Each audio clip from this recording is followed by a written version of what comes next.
Those are some pretty challenging readings, are they not? But that entrance hymn is a good description of where their whole message falls. Confrontation. It's really a difficult thing. Few of us do it well. There are so many ways to avoid it. We can hide our feelings until they explode, or we can just nag constantly, or somewhere in the middle. Sometimes we tell everyone about a problem, except the one concerned. It is a rare person who can open a tender subject, discuss it reasonably, and then leave it alone. The problems with confrontation, twofold: too much fear and not enough hope. We're afraid of anger, rejection, another blow from the offender. No matter how hard we try, we can't get enough hope to believe that we can again be reconciled. Today's gospel is very instructive for all of us. It's a lesson for a world struggling with relationships that are sorely in need of healing and reconciliation. Matthew reminds us that from very early on, there's always been a method to deal with such situations. And when we use this ancient process to repair relationships, we have to remember that any attempt to reconcile must be carried out with God's love. To sincerely love people and to keep things right with each other, we have to try and understand the other. We have to consider the feelings of the other. We need to be alert to their needs, concerned for their protection and safety. And possibly the hardest thing of all, we have to be respectful. It's essential for any relationship to grow. When we love as Jesus loves, we accept even those who have hurt us. Jesus is particularly interested that we mend damaged relations, that we reach out with the grace of God to soften that hardened heart. He asks us to begin our reconciliation by extending a real and sincere gesture of love to those with whom we have conflict. His hope for us is that we can get along with each other as individuals and as a community in his Father's earthly kingdom. Never fails, though. The subject of reconciliation spurs strong words. But it is imperative that we reconcile with others. But first, we ourselves must go and reconcile our own feelings and resentments. When we do, then we can go out and do the same with others. If our own hearts are not changed, we cannot make that first move. We must forgive the offenses and offer that gift of love and charity to the person who has hurt us. We all know that reconciling is not easy. It's hard.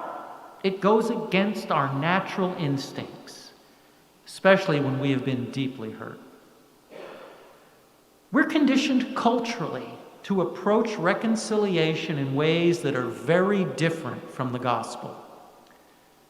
Only through prayer can reconciliation become possible. It takes faith, discipline, courage, hope, and time. What many of us forget is that reconciliation is that gift that frees us, that gift from God and it is a gift we can offer others. Our relationships are lived out in a community. But it doesn't take much today to see that our society has become over-aggressive, confrontational, unforgiving. Just watch the news on TV. No mercy. These ways, though, are directly opposite of what our gospel calls us to do, which is to take responsibility for others and do it in a loving way. And so it is that Paul, in that second reading, puts the emphasis on love. It contains all of our Christian obligations. Love is the one thing that cannot hurt your neighbor. And that is why it's the answer to every one of the commandments. To keep the commandments without love, and it is possible, is to become not another Jesus, but a Pharisee. If we really care for our neighbor, then we know that we are keeping the commandments and that we are loving God.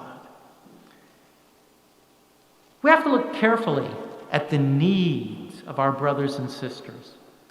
If we see them hurting themselves or someone else, then it becomes my business. This is the love that Paul says we owe to our neighbors.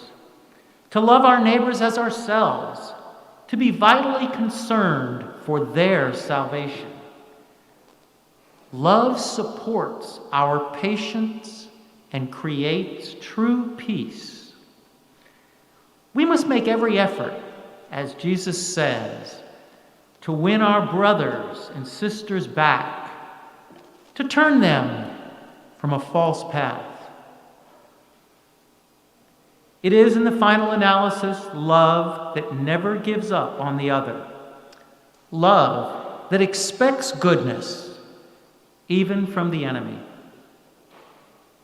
The challenge we all face is to never give up hope.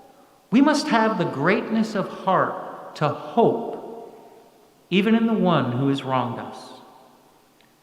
When we continue to hope in another, we offer them the gift of life. The meaning of our redemption is precisely that God continues to hope in each of us. God's hope went to such lengths that he gave his life in the expectation that we might be reconciled to him. Let's go back to that first verse of the gospel. If your brother sins against you, go and tell him his fault between you and him alone. We all need to have someone in our life with whom we can confide. Share not only our triumphs, but our faults. It takes humility to admit when we're wrong. And sometimes we need the assistance of one close to us to point out a wrong. We also need courage to sometimes be the one who addresses a difficult issue with another. We all know these words. Forgive us our trespasses as we forgive those who trespass against us. And forgive them, Father, for they know not what they do.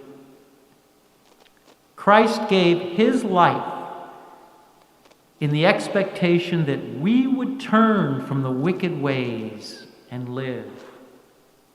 For God, Ezekiel proclaims, does not delight in the death of the wicked, but rather that the wicked turn from their way and live. God's love is the love that overcomes evil, that overcomes death.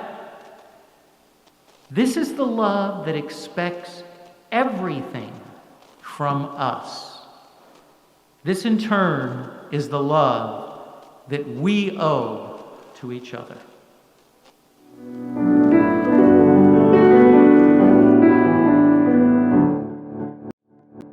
please like, subscribe or comment below.